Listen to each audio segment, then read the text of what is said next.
বিবেকানন্দের কথায় ধর্মের তিনটি সোপান। প্রথমটি দ্বৈতবাদ, পরেরটি বিশিষ্ট দ্বৈতবাদ, নম্বর অদ্বৈতবাদ। জেনে নেওয়া যাক যে দ্বৈতবাদটা কী। শাশ্বত ঈশ্বরও আছেন, শাশ্বত প্রকৃতিও আছেন, আর আছে অসংখ্য শাশ্বত আত্মা।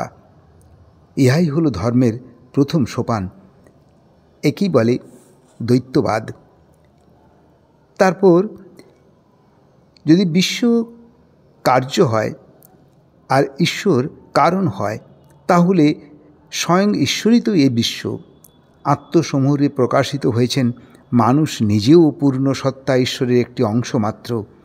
আমরা ছোট ছোট সেই অগ্নিকুণ্ডের স্ফুলিঙ্গ মাত্র। সমগ্র বিশ্ব স্বয়ং ঈশ্বরেরই প্রকাশ। ইহাই পরবর্তী সোপান। সংস্কৃতে একেই বলে বিশিষ্ট দ্বৈতবাদ। অদ্বৈতবাদ কি? আমরা একটি একই মাত্র অসীম শক্তির বা অসীম অংশের অংশ। অসীম কখনো ভাগ করা যায় না, উহা সর্বদাই অসীম। কাজেই আমাদের সিদ্ধান্ত হলো অসীম এক, বহু নয়। এই অসীম আত্মা হাজার হাজার দর্পণে নিজেকে প্রতিবিম্বিত করে ভিন্ন ভিন্ন আত্মারূপে প্রতিভাত হয়।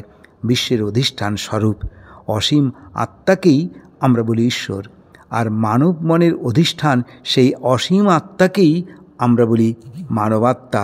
এটাই অদ্বৈত।